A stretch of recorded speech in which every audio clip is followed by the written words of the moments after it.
Welcome to Name 3 Songs. I'm Sarah Fagan. I'm Jenna Million, and this is a podcast where we take the piss and debunk music fan stereotypes. Because let's be honest, fangirls knew about that band way before you did. And if you stick around long enough, we'll also let you in on some new music the girls are already crazy about. So we have some exciting news. We are doing a little giveaway. We're going to send you a special personalized holiday card as a thank you and some fun stickers if you go write us a review on Apple Podcasts. Take a screenshot of that, DM it to us. We'll get your information and we will send you a little goodie pack. We're really excited because you guys have been so awesome listening to the podcast, DMing us, commenting.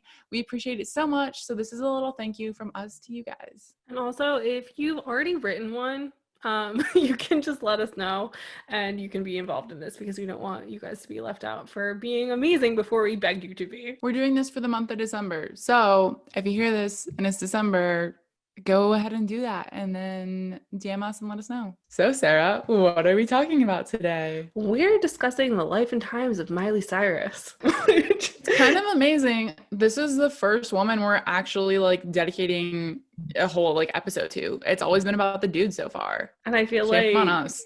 Yeah, we weren't passing the Bechdel test, so we decided we should probably work on that. And I feel like Miley is a very worthy first. Oh yeah, for us, most definitely. And I feel like most of the men we've been talking about have been either actually polarizing or the media's tried to make them polarizing. And I feel like Miley was please make me polarizing. And at first the media was no, we don't wanna. And then it finally happened for her with the 2013 VMAs, and she was like, shit, this didn't go the way I wanted it to. I think moral of the story is the media is never going to spin it the way you're hoping them to. Yeah, exactly. Which I just think, I don't know, I feel like that's all we ever talk about is the media, the evil media. Yeah. This is Josie and the Pussycats, except it's all just about the evil media. Yeah, we're not sugarcoating it like Josie did. We're just being no, you done goofed all the time. All the time. But yeah, so I mean, for those of you who don't know anything about Miley Cyrus, which I don't even know how that's possible if you use the internet. Obviously, she got her start on Disney Channel with Hannah Montana, which was, as Disney Channel does, it's just pure jolly goodness, Very wholesome. 7 layers so that nobody sees your shoulders. God forbid they see a collarbone on the Disney Channel. Yeah. We question why these Disney stars wind up like Bella Thorne, and it's because they're here's your 7 knit sweaters you have to wear on top of each other. Yeah, they're groomed to be very covered up. They're groomed to have the breakdown. I feel they're okay. You either stay. I just feel at this point, there's been so many young child stars, actors, etc., who get to be teenagers and have a meltdown. Why haven't adults helped them? Why haven't they made this a better situation for them? They're well, it's bound to happen. There's nothing we can do about it. Because the adults that are in charge are making their kids be actors so that they can steal their money. So So true.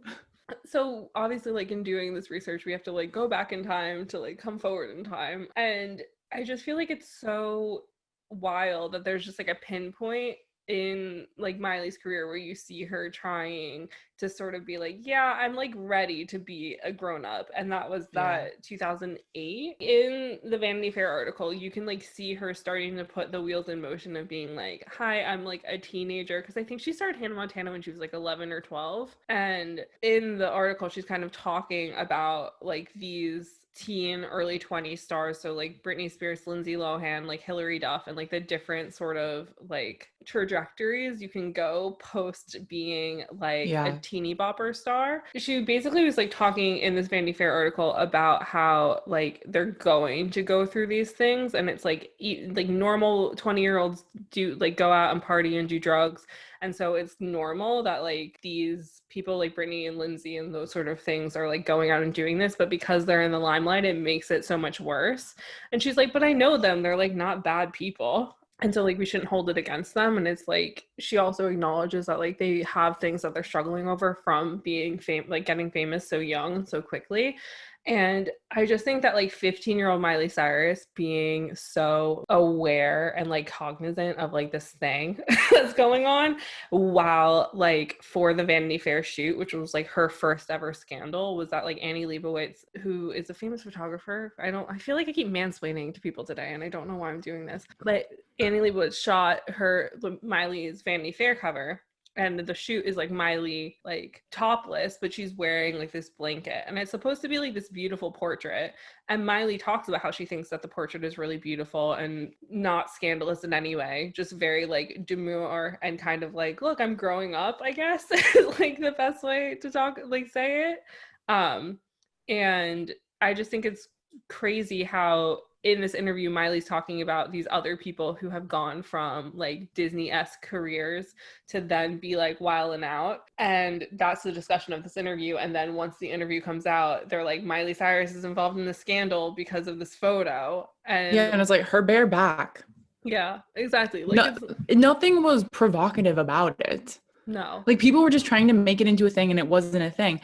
And the writer of this article starts out by saying, before I met like Miley, an editor at a tabloid told me that all the celebrity weeklies have been ratcheting up their focus on her. With Lindsay Lohan rehabbed and Britney Spears under psychiatric care, the tabs are looking to Cyrus to flame out or at least do something mildly outrageous. So they were like purposely, like this was a planned thing on the media side. They were like pushing this like the wild side of Miley already. Yeah, and she was 15, which I feel like is way too early to even like start making somebody out to being like this like wild bad girl. But I mean, I don't know. Like, I don't think they should ever do that unless they're actually doing it. I think it was in this interview, it might have been another one, but she was talking about how some tabloid had said that they like found a leaked photo of like Miley and her friend like sharing some sort of candy, and that it looked like they were about to kiss. And Miley's like, it wasn't even a leaked photo. I posted it on my MySpace because I thought it was funny, and it was like me and my best friend just like doing what best friends do. And I'm just like, it's just so crazy that like the media sees somebody and is like, oh, like their parents are famous, like they're probably not around that much or whatever the case is, and it's like they're gonna be the one that fucks up because of like what their home life is like or because of what their career is like or whatever the case is. And they just like picked Miley and they're like, we're standing in wait, like we cannot wait for this girl to fuck up so that we can like ruin her. And it's just so sad because like the way she's talking about like what she wants, like at this point where she is already like sort of planning what she wants to do outside of Hannah Montana, even though it still is like pretty early days in her career. It's like it feels like she never got the opportunity to do what she wanted because the media was like, we're just waiting. And then she felt like she had something to live up to. At least like that's my perspective on it. Yeah. I mean, so that was 2008, and basically around the time Hannah Montana was ending, she also released her record Cant Be Tamed. And this was kind of like a rock record to like a rock pop record to a degree. And she had like Cant Be Tamed. And it's funny because like in interviews she's done more recently, she was like, I was warning y'all. Yeah. I was warning y'all with that song. Like things were coming and nobody wanted to take me seriously. I think part of it was like the same thing as like we've talked about with like Zayn Malik and like even Justin Bieber a little bit of like they were this like bubblegum pink shiny object of like perfect, wholesome, whatever. Even though there was starting to be, like we said, there was starting to be the media saying, ooh, is she gonna do something crazy? I think for the most part, like people, it was like she wanted to establish herself as something serious, and because she was associated with Disney, like people weren't taking her seriously as like a solo artist or like a musician or beyond Disney, like her career beyond Disney. And so she had to like take a stand. Yeah, exactly. I just remember when the Party in the USA video came out, and like she wasn't even dressed that sexy, but I think she like had like a push-up bra on or something, and you could like see her like her bra like sticking out of her top or something. I just remember everybody was like, oh, Miley Cyrus is trying to be sexy, like who does she think she is, like this whole thing. Like I think that it was like maybe my senior year of high school, I want to say. And I'm like, dude, we're all seniors in high school because like Miley's the same age as me. I'm like, of Yeah. course she's gonna be like trying to be like, oh look, I have tits. Like, why wouldn't she? Disney's been hiding her body for like 5 years. Like, I don't like this is the thing, is it's like these men are always allowed to be sexual, like be sexual objects, and like it's not a problem. But the second a girl is like, I want to be seen as a sexual object, they're like, no ma'am, we need to cancel you now and like figure out some way to like make people judge you. Because it's like how we talked about in like the Fangirls episode on Hannah Ewens' book, Ariana Grande, who is only like 2 or 3 years younger than Miley, like she's been allowed to be openly sexual and all of this, whereas I feel like Miley wasn't allowed to do that, even though they both came from like a children's TV show sort of background. It's like, at least from my perspective, like and in working in media the way that I work in media, like I've never really seen people be like trying to cancel Ariana Grande to the same degree as they tried to be like, Miley's a bad role model. Like there was that one thing with Ariana where she like licked a donut, but like it was like Miley, I feel like they were putting plants in. And I feel like Miley's talked about this before, about how like most of her friends aren't in the Hollywood circle because she had to find people that she could trust, because there was that thing where like somebody leaked a video of her like smoking salvia and they were like, Miley Cyrus is smoking drugs. And it's like, it's not even that bad of a drug. I don't know. I just feel like she was never allowed to like be a teenager. They were just like, no, we're just gonna try and make you out to be the bad guy. Well, I think that leads us to the infamous 2013 VMA Awards with Robin Thicke. Going back to do the research, this was like a huge thing. And like, okay, I'm kind of like remembering it now. It was like, it was news. It was news for a long time. She's still like interviewed about it. And it's funny because she was like, so I guess for context, she came out in like a spandex bottoms and like bra top. And she was like meant to be like a there's like teddy bears on stage. And she was kind of dressed like a teddy bear. And then Robin Thicke was there and she was like twerking on him. And I guess she's like 20 at the time. And she's like, she wanted to do this. Like this was her whole thing. And it's somehow just like spun out of control. Like honestly, I think the reaction to it was way more out of control than like she ever intended it to be, because she was like, it's the VMAs, like people do crazy things, like you make history at the VMAs. Yeah. I just thought we were making history, and like they definitely made history, just maybe not in the way they intended to. I mean, I just like, it's so funny because I just like remember it so viscerally of like watching it happen and being like, what is like these choices were made, and I was just like overwhelmed by them. But I think it was more so because Robin Thicke disgusted me than what Miley Cyrus was doing, because that song was like predatory and awful and like made me so uncomfortable. And I just felt like if Miley was gonna come out and be like, okay, I'm ready to be acknowledged as a sexual being, like do it do it yourself. I don't know, like you don't need Robin Thicke, like do it with someone hotter maybe. or younger I don't even care. No, if it was like somebody else, maybe, like I don't know.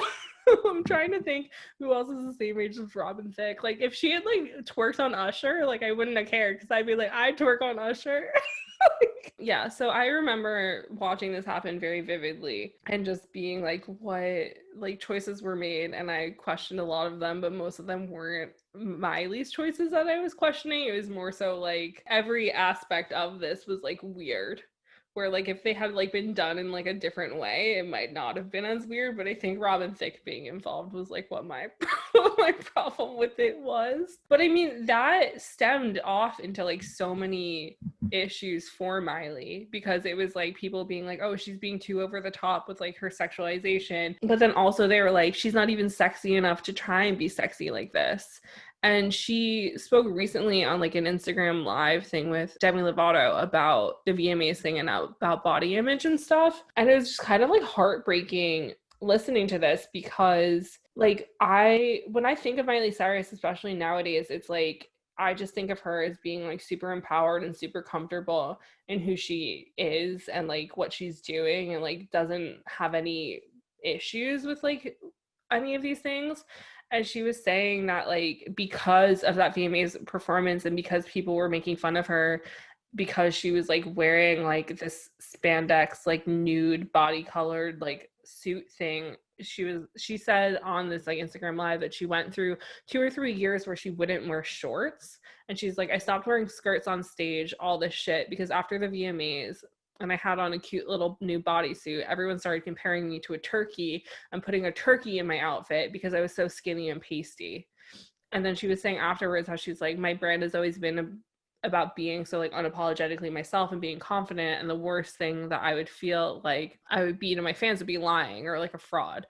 And she was like, so I felt like having this persona, being the most confident girl on the planet, was actually kind of a fraud because she was so insecure about how people treated her like post the VMAs, which is like fully heartbreaking when you think that you're doing something that's going to be like a good career move to sort of escape that like cookie cutter idea that the public has of you, and instead people are just like, I'm going to be horribly mean to you for like the next 2 or 3 years. Like, that's so fucked up. Yeah, she said so, and there's a 2013 New York Times article. She said, I went from people just thinking I was like a baby to people thinking I'm this like sex freak that really just pops Molly and does lines all day. It's like, has anyone ever heard of rock and roll? And then she like talks about, you know, Madonna's performances, and no one ever thinks about when she did like a virgin at the VMAs. It just becomes a standard, like, oh, that's her thing. And so people kind of like started to expect this new like wild side of Miley. It was like a 180 degree like flip of like wholesome character, like, oh, not that, like that's not okay. And now she's like this wild child that like can't be tamed. And she also said she was like jealous of like seeing other stars perform because she felt like they all like knew who they were and like were very comfortable in what they were doing, and she was still trying to like figure herself out. And then she came to realize that wasn't entirely true. But I think this is like that whole like star child thing, growing up in the limelight and like trying to figure out who you are because people have always told you who you are. And especially with someone like Disney, like them always telling you exactly who you are.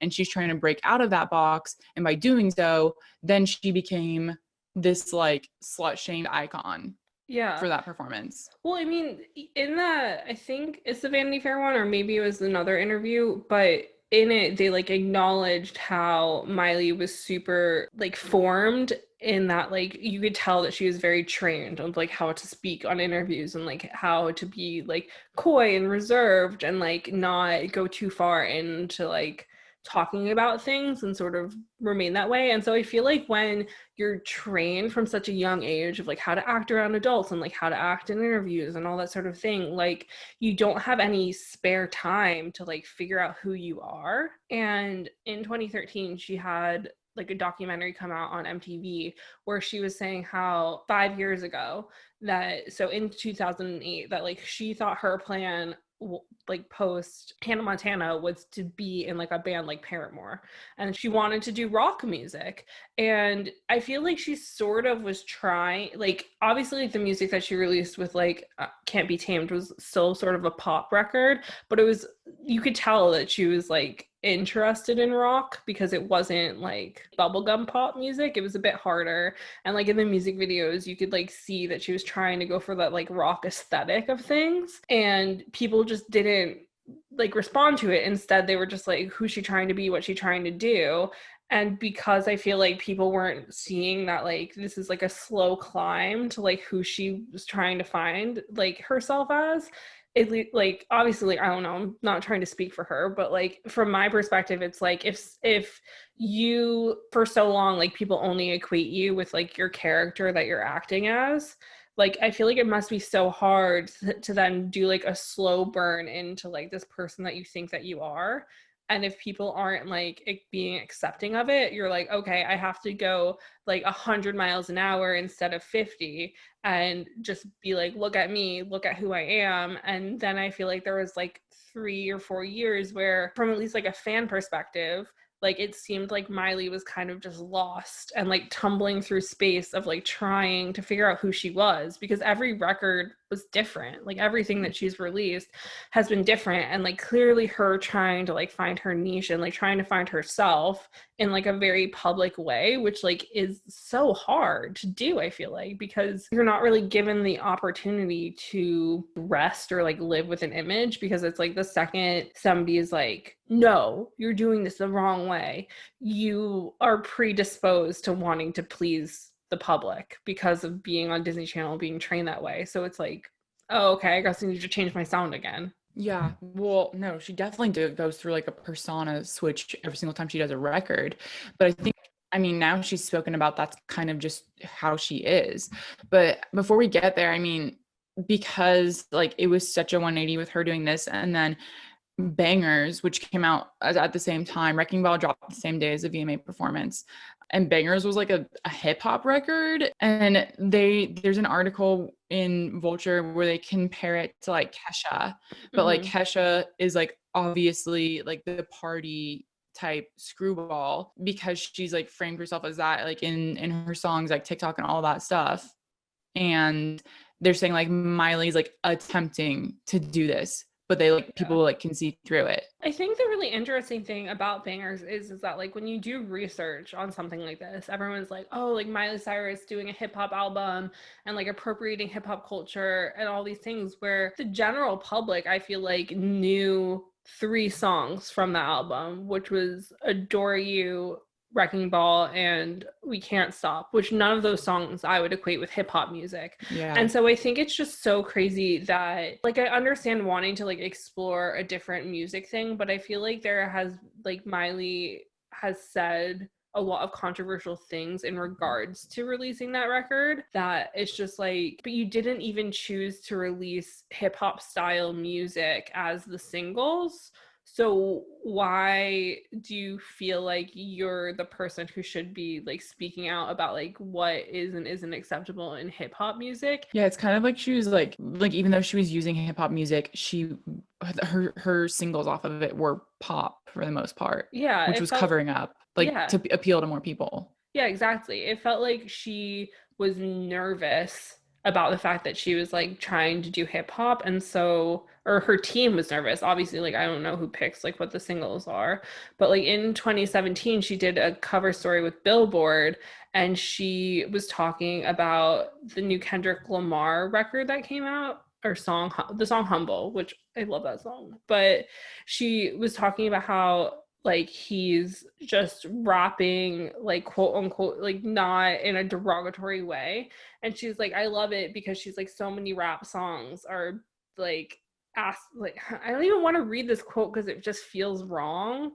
but I feel like I need to like make the point. But she's saying she's like, in Kendrick's song he's saying, show me something natural, like ass with some stretch marks, and she's like, I love that because it's not come sit on my dick, suck on my cock.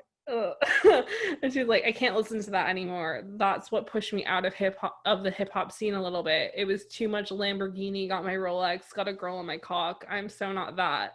And I understand like why this started like a controversy, and there was like a whole thing. Oh god, that made me so uncomfortable. Need a palate cleanser after that.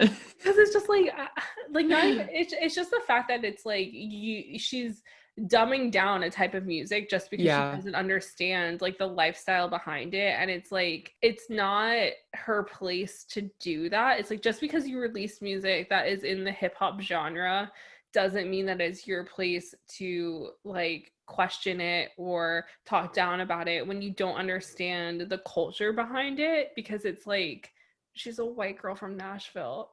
And also, yeah, I just think that's like such a stereotype of the genre, and there's so much out there more to that genre and culture than just that. Yeah, and I feel like while some hip hop music can be like derogatory towards women, like it can be derogatory towards men too. That's what pop music is too. Yeah, like everything is. Like it's just different ways of doing it, and it's like the culture behind it. So it's like, while it can be like hidden in pop music or like in pop punk music, as we've talked about multiple times, like I honestly kind of prefer going into it and knowing 100% that I'm going to be degraded than like going in and like loving a song for 5 years years and then like realizing later on like, oh, that song was bullying me. Like I feel like I'd rather know straight off that they don't view me as a human really, but whatever. But there was like a lot of controversy around this Billboard thing where it's like, I feel like Miley has eternal foot and mouth syndrome, almost as bad as Ashton Irwin, where she just like, for somebody who's so media trained, I feel like she's trying so hard to like fit in with the persona that she's doing at that time, that sometimes she just says stuff that like doesn't need to be said. But it's like the hip hop community called her out for this, and she did like publicly apologize.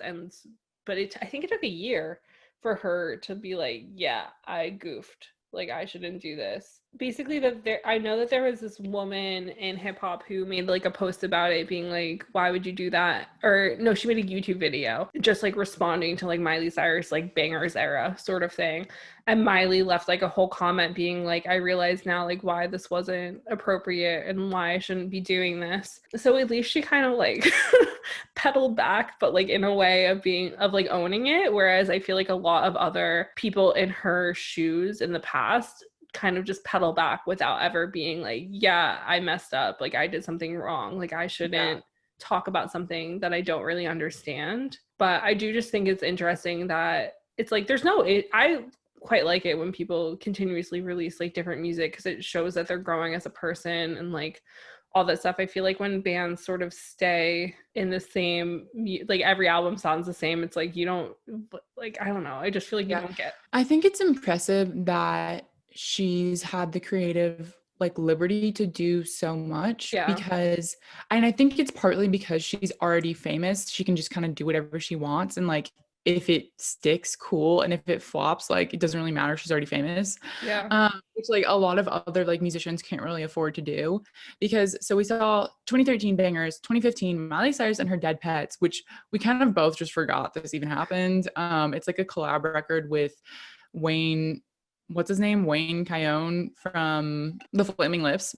Oh, that makes so much more sense. I forgot. Oh my God, I forgot so. But this is the thing, is it's like that record was only available for free on the internet. So it's kind of like they knew that this was a really big, like it was a calculated risk, but they knew it was a risk. I think it was kind of an experimental project because it was a really long album. It was only free on streaming platforms. And we kind of just like forgot this happened. And then in 2017, she has Younger Now, which is her very like, all the photos from this area are very like Miley in a dress in the sunset in a field and there's roses. Like I feel like very girly and just like a little bit, from what I understand of this record, it was like a little bit country-esque too. Yeah, no, it was very like pop country. But I just remember when this happened, I was like, this bitch wants Liam Hemsworth back so bad. Oh my God. That was directly where my mind went, which is like internalized misogyny to the nth degree. But that's what it felt like, where it was like because she and Liam like weren't together for such a long time. And then all of a sudden she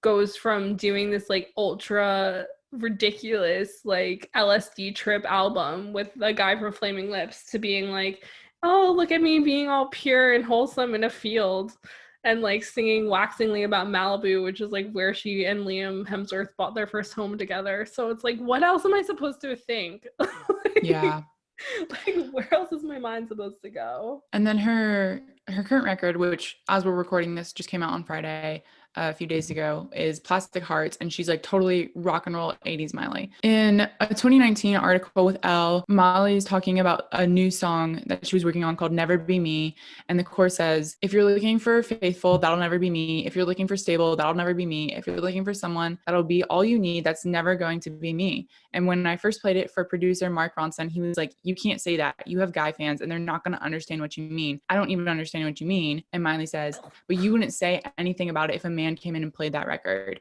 And 2 days later, he hit me up and he was like, you're absolutely right. I totally get your perspective. And so I think like a few points here. Number one, it's funny. She was like, I think writing this at the time when her and Liam Hemsworth were still together. Mhm. And I think this is the same article where she talks about, like, I was telling you guys something with Can't Be Tamed. Like, I'm I'm a wild child. You know, it's almost like she's saying, like, I have so many, like, multitudes to myself. Like, don't put me in a box. Like, I'm always Yeah. going to break out of it. And even in her relationship, she's saying, like, she is kind of an adventurous type character. And I think, like, with all the persona flips she's done, I think it's part trying to find herself. And, like, honestly, a lot of these interviews after she was like, I just, like, took a break from social media for a year because I need to, like, find out who I am. And, like, the 2017 one where she's like the Malibu Miley, she was Mhm. like, yeah, Liam Hemsworth and I broke up because I just, like, I was going through so many changes. Like, I had to figure out who I was turning into on my own before, like, we could be together, whatever it was. And I feel like I don't even want to categorize her as someone who just doesn't know who she is. I think this is who she is. Like, Yeah. she's just someone who has so many different layers to herself, and this is how she expresses them. I don't think there's anything wrong with that. I think she's a really big creative. She's really interested in exploring those different sides of herself, but I don't think it's her. I mean, the hip hop record maybe, but, like, it's not her faking these things. I think it's all just parts of herself that she's stepping into, and, like, not just personifying, but kind of blowing up these individual elements of herself, Yeah. like, seeing kind of, like, what happens. Well, I think that that's the thing is I think that Miley has never been a fake. Like, I don't think she's ever been a phony. I feel like she's always been 100% Miley. It's just that, like, I'm they're just being different. Miley. I just think that they're different, like, facets of who she is. Yeah. And I feel like because, again, like, everybody has the preconceived, like, cookie cutter idea of her, it's like anytime she steps out of that into, like, a different idea, it's, like, hard for people to understand. But I feel like out of so many of these people in Hollywood, other than the fact that she was in such an on again, off again, like, long-term relationship with Liam Hemsworth, like, the people that Miley really surrounded herself with, like, weren't Hollywood types. Like, she just wanted to have real friends and be, like, a real person. And I feel like that proves itself, like, in the fact that she was so willing and her team was so willing to let her experiment and, like, put out such different types of music constantly. But I think also, and just from, like, listening to her songs and, like, my take on them, I feel like it seems like her relationship with Liam Hemsworth was very, he had an idea of who she was because of the time stamp that they met at. And she kind of was like, hey, that's not 100% who I Yeah. am. And because she felt like the world wasn't letting her change, it felt like she didn't think that, like, the person who was with her was gonna be willing to let her change or, like, be, I don't know, like, let her, like, figure herself out, like, while they're together. So, like, obviously, like, I don't know, I wasn't in their relationship, so who knows, like, what was actually going on. But it's like, I feel like sometimes there are those instances where you're with the person that you think or, like, want to be with, but you're like, hey, like, I'm not fully formed yet. I don't know if you're going to be, like, want to stick with me while I go through these changes, Yeah. but, like, maybe you'll want to, like, come be with me once I go through this, like, metamorphosis, which I feel like a lot of, I mean, I've had, like, a few friends who've had situations like that where, like, they've met somebody when they're quite young and been like, this is the wrong time for this relationship because I'm still sorting myself out. And then later on, like, they wind up back together because they've both, like, grown and changed enough to make it work as, like, grown-ups rather than, like, teenagers who don't know what's going on. But obviously, like, Miley and Liam didn't wind up working. But, like, I don't know, obviously this is nothing to do with her music, it's just a different conversation. But I think it's just, like, the changing of everything and, like, how she brings it up in her interviews and talks about it, and how, like, a lot of songs are about their relationship. It's just kind of, like, sad, I feel like listening to the songs that are clearly about him, where it's like she felt like she couldn't be loved because she didn't understand who she was fully, even though, like, she definitely did, but the world was telling her she didn't, you know? Because that's what it feels Mm, like. It feels like she knew who she was, but the world was like, no, you don't. And she's like, yeah.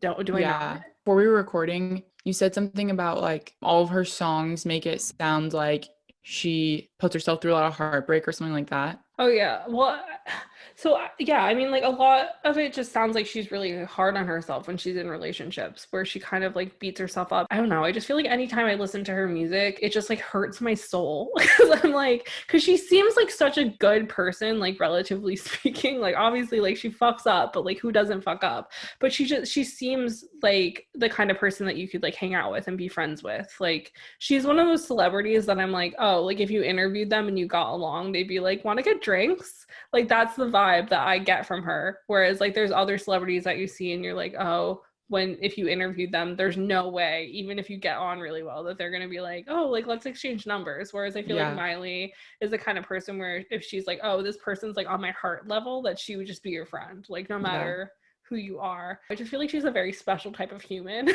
Yeah. One of these articles said that she's like an empath and she just has like a really big heart and like can kind of relate to anyone or just Yeah. like empathize with anyone. And I think she's probably like someone who gives a lot. And I mean, I feel like we've seen that in her body of work too. She just like gives a lot to like Yeah. her projects. And it's kind of just going back to what we've said of like the media trying to be like, oh, Miley doesn't know who she is because she keeps doing all these changes. And it's like, no, like this is just her exploring her creative self. And I think it's just interesting in like the two different aspects of media in like the feature writing media and then like the tabloid news side of media because in comparison to like One Direction or Justin Bieber or other people that we've spoken of, I feel like in most Miley Cyrus like cover features, like exposés, whatever you want to call them, I feel like the media is much kinder to her and much more like, and I don't know if it's just that she is really specific about who's allowed to interview her or what the deal is, because I know sometimes like artists can like put in requests for specific journalists to do interviews, but I just find it really interesting, like the juxtaposition of like these Billboard cover stories or like the Elle cover story and like the conversations that they're having where it feels like these interviewers understand Miley Yeah. compared to like the news articles or like we pulled like a I think it was the Guardian or the Observer like review of Cant Be Tamed from 2010 where like some old man got told that it was his job to, to review Miley's album and gave her like 2 stars and was like she doesn't know who she, it was like lots of big words that like were unnecessarily used and I've never my blood boiled and it's been 10 years. It was a 10-year-old review and my blood was boiling reading this man talk about this teenager's like jaunt into being like seen as an adult. But yeah, I just think that the differentiation between like the way she's talked to and talked about in the feature articles to news articles is quite interesting. And I just really enjoyed that Elle interview from 2019 because it just felt like two people who got each other were having a conversation. And I don't usually like Q&A stories, but I like this one because it felt like an actual conversation rather than like a stifled moment where I feel like a lot of Q&As feel like that because like the questions don't flow into each other always, whereas this just felt like a really good flowing conversation of like somebody understanding Miley and Miley being like, oh, you understand me, and therefore like being open. So I'm going to come back to this Elle one in a second, but in the 2017 Harper's Bazaar interview where this is like for her Younger Now record, she was saying like previously her persona was very over the top and it became something that was expected of her. And she said even like I didn't want to show up to photo shoots being the girl who would get my tits out and stick my tongue out. In the beginning, it was kind of like saying, fuck you, girls should be able to have this freedom or whatever. But it got to a point where I did feel sexualized. And then she says, even at the Met Gala, everyone had their boobs out and everyone had their ass out. So what's punk about that now? And then she said, it's more punk actually for me to not.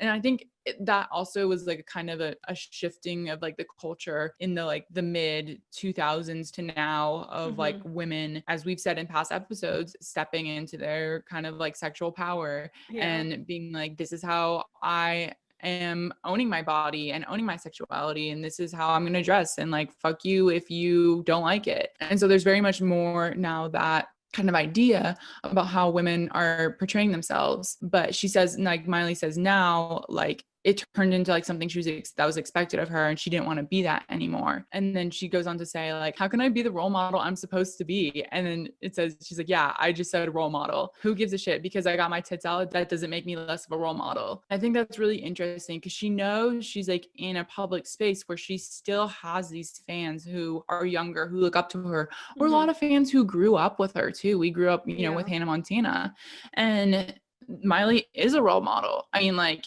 anyone who's like on a pedestal like that is a role model. And so she's kind of like realizing more, like the older she gets, she's realizing like the power she has, and like showing different sides of herself, and showing that like you can be this multifaceted individual, and like you don't have to be just one thing. And so she's definitely like more conscious about that. And then in the Elle article in 2019, she says, I like the way being sexual makes me feel, but I'm never performing for men. They shouldn't compliment themselves to think that the decisions I'm making in my career would have anything to do with them getting pleasure, which, like, amen, Miley. Oh my God, I love this quote so much. And that's what it boils down to. Like, that's what it all comes down to, is like, not just her, like every woman ever, like they're making decisions for themselves because they want to own it, because they want to feel confident, or because they don't want to. Like, whatever your decision is, it's up to the woman. It's never the pleasure of a man. That's the thing. And I just think that the way she put it is like, while it's not so eloquent, it is so eloquently put. Like, I just feel like because we do live in like a patriarchal society or whatever, like men think that everything is like made to cater to them. And I love when women are like, it's not, like, this isn't about you, like this is about me. And I don't know, I feel like, especially with Plastic Hearts, like you can just tell that Miley was finally kind of like, I don't know, because I feel like I'm just holding on to like her at 15 being like, I want to be in Paramore, but I feel like she always wanted to be a rock star. Like, I feel like that's always what she wanted to be, and she wasn't sure if she was allowed to do it. And finally now it's like, oh, okay, I'm allowed to do this, because it's just like, that's what her voice was made for. Like, but I did just have one other comment, because you were saying, like, mentioning how like the early 2000s, like women weren't allowed to like be sexual. Like the VMA performance with Miley like also sort of like fucked her over in like a lot of ways, rather than like the narrative being on like, why did Robin Thicke let this 20-year-old twerk on him? It was like, why did Miley think that this was okay? And she was supposed to be on the cover of Vogue. And Annie Leibovitz was like, I don't want to do this. And it's like, bitch, you ruined her to begin with. Like, it's your fault that anybody ever started scandalizing her, really, because you gave them the opportunity to do so by draping her on a bedsheet.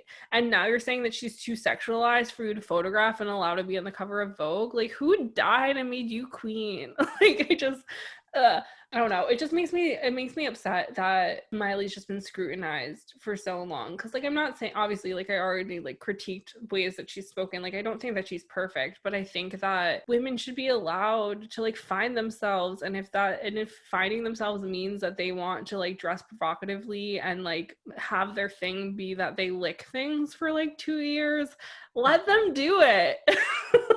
So in 2018, Miley Cyrus tweeted about the controversial Vanity Fair cover. So 10 years later, and Miley tweeted like a screenshot of, not a screenshot, it was like a photo of the newspaper, of the New York Post. And like the headline is, Miley shame. TV's Hannah apologizes for near nude pic. And she says, I'm not sorry, fuck you, hashtag 10 years ago. And I think that was like such a perfect of her now being, see, I think at the time she was like pressured to apologize because she was like, oh no, like, did I do something? She was like, at the time of the photo shoot, she didn't think she did anything wrong.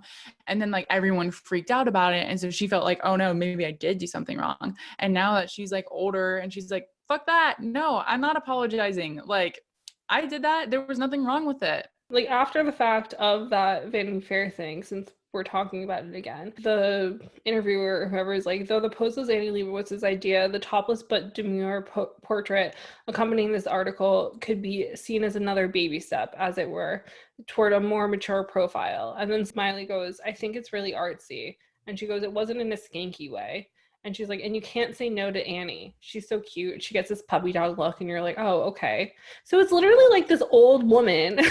Like, it's like, oh, come, like, it'll be good. You got this. And it's like, fuck that. Like, it's just so frustrating because I feel Did like Annie Leibovitz apologize for this photo? no. And like she's Where's been her in the game apology? for so long. Like she knew that like this wasn't gonna just be seen as like, oh, like a beautiful portrait. Like there's no way you don't, like when you're shooting for magazines for this long and working with celebrities for that long, like it just feels like there was like ulterior motives behind that shoot, and I don't understand why. Once again, because Lindsay Lohan and Britney Spears were out of the picture, they needed someone new. Maybe Annie Leibovitz was in on the conspiracy to make Miley a wild child.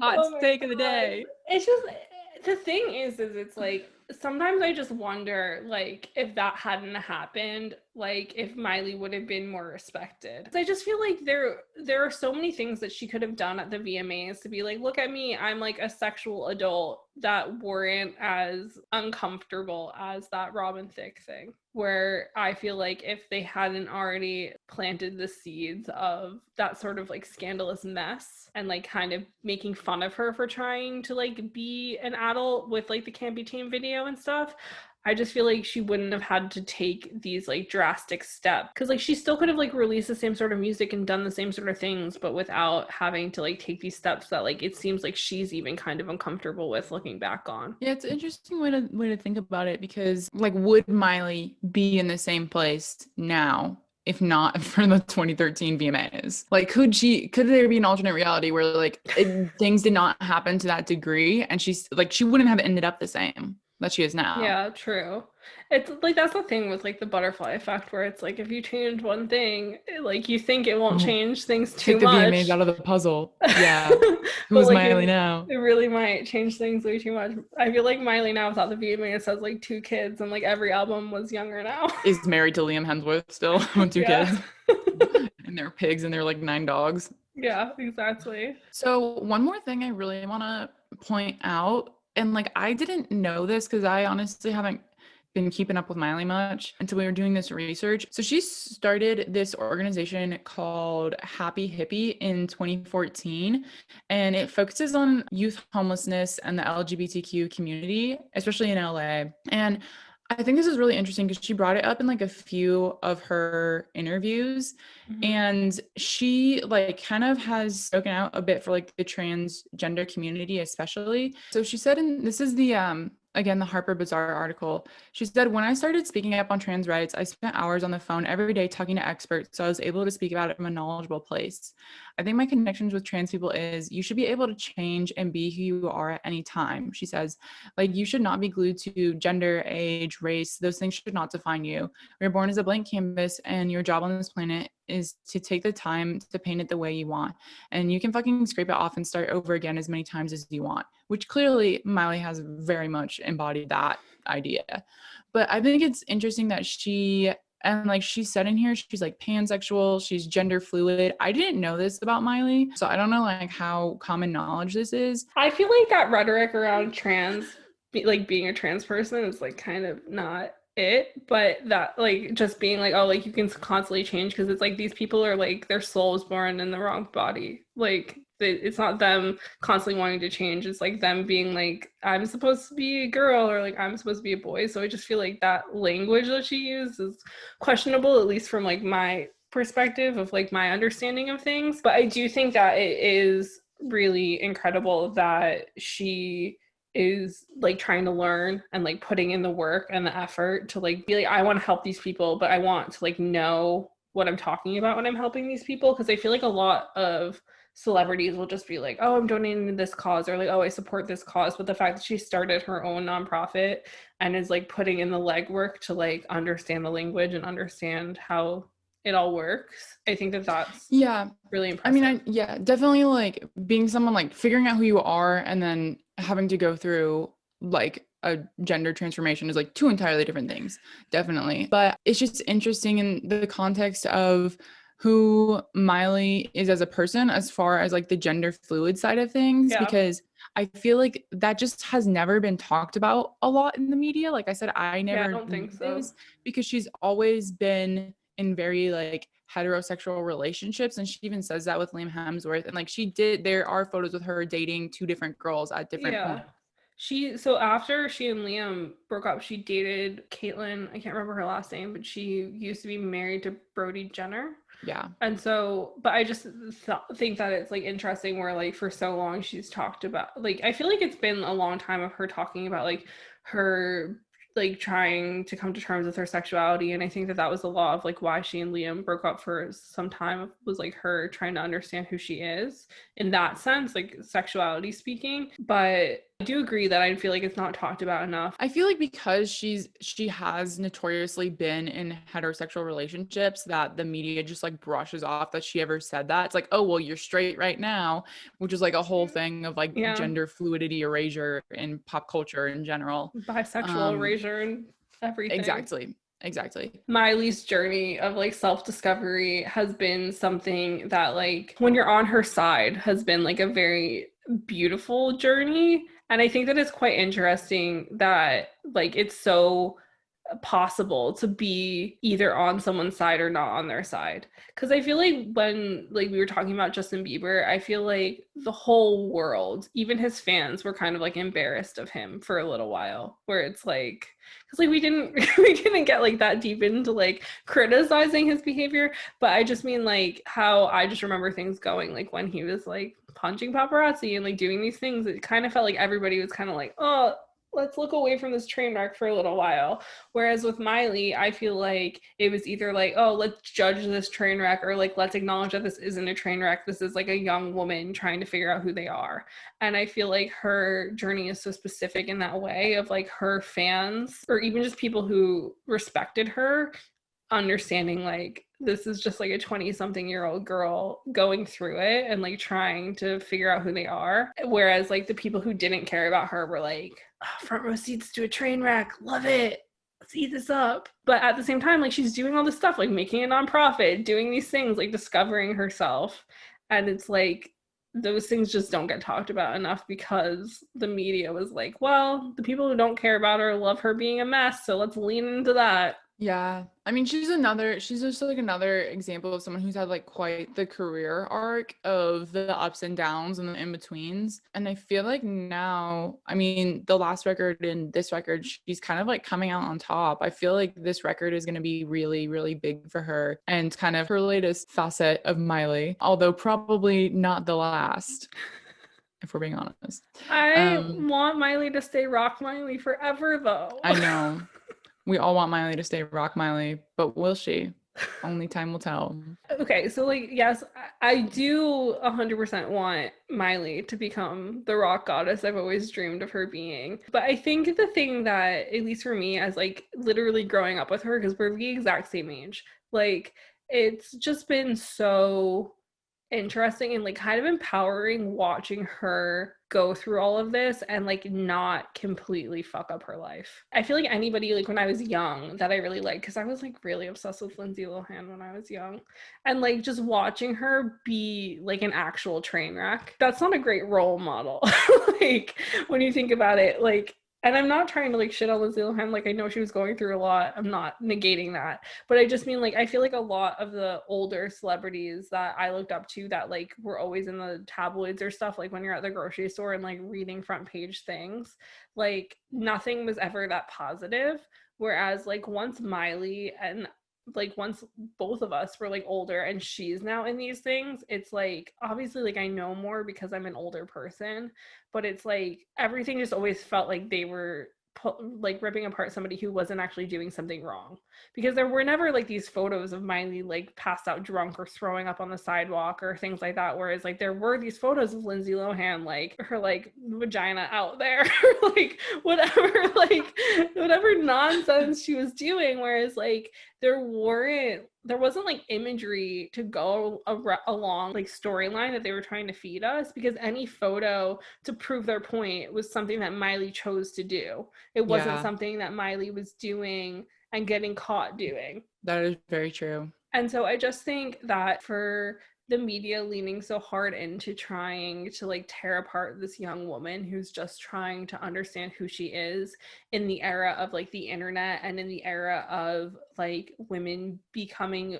quote unquote allowed to be sexualized because it's their choice rather than the media's choice. I just think, especially looking back on it now as like an older person, it's like Miley controlled the narrative the whole time. And I think that that's just really powerful because even though the media was trying so hard to control the narrative of her story, like anything that was coming out was sort of her choice. Like she did everything. It was all calculated. It was all sort of planned. And I think like the media pushed her to do some of those things, but I think that she just was like, I'm going to own this. This is who I'm going to be. And I think that it's just really powerful. And this goes back to the, wrapping it up, this goes back to the Instagram live with Demi Lovato, where she's saying like, I've always like advocated and like put on this persona of being this confident person. And like, that wasn't always the case, but it feels like she's always pulled through and been able to show that side of herself to people. And I think that's a point where fans can still look up to her as the role model, is like, she's always been true to herself. She's always pulled herself up when the media has tried to pull her down. And it just goes to show like, you can be multifaceted. You don't have to fit into the box of like what the media, what people are trying to push on you or to expect of you. And so I do think that is she is a good role model in that sense. Yeah. So, I mean, if you guys have thoughts on this sort of subject, we'd love to talk about it more. And if anybody's like a super big Miley Cyrus fan, definitely like reach out to us because of course, as always, we can't talk about everything in one episode. And I feel like we both sort of realized how much we like her story is like hits home in a way where you're kind of like, oh, like this person who maybe I didn't know so much about is actually like somebody whose life story like maybe kind of like stuck in my brain more than I realized. Yeah, I just feel like she's just a really interesting woman who's done a lot of impressive stuff and should be like celebrated more, which I feel like the media is starting to do a bit more, which is quite nice. We'll see. Is this rock record her redemption? We'll see. Stay tuned to find out. So after a few weeks of letting other people take the reins on Band of the Week in 30 seconds or less, it's our turns again to let you guys in on some new music you should listen to. So Jenna, are you prepared? I am so ready. Okay, I'm going to count you down in 3, 2, 1, go. All right, the band I'm telling you about today is called Sorry. They are from London. It's a duo, a girl and a guy. They kind of take turns singing back and forth. And it's this really cool, ethereal, like 90s grungy rock, like mixed with like newer elements.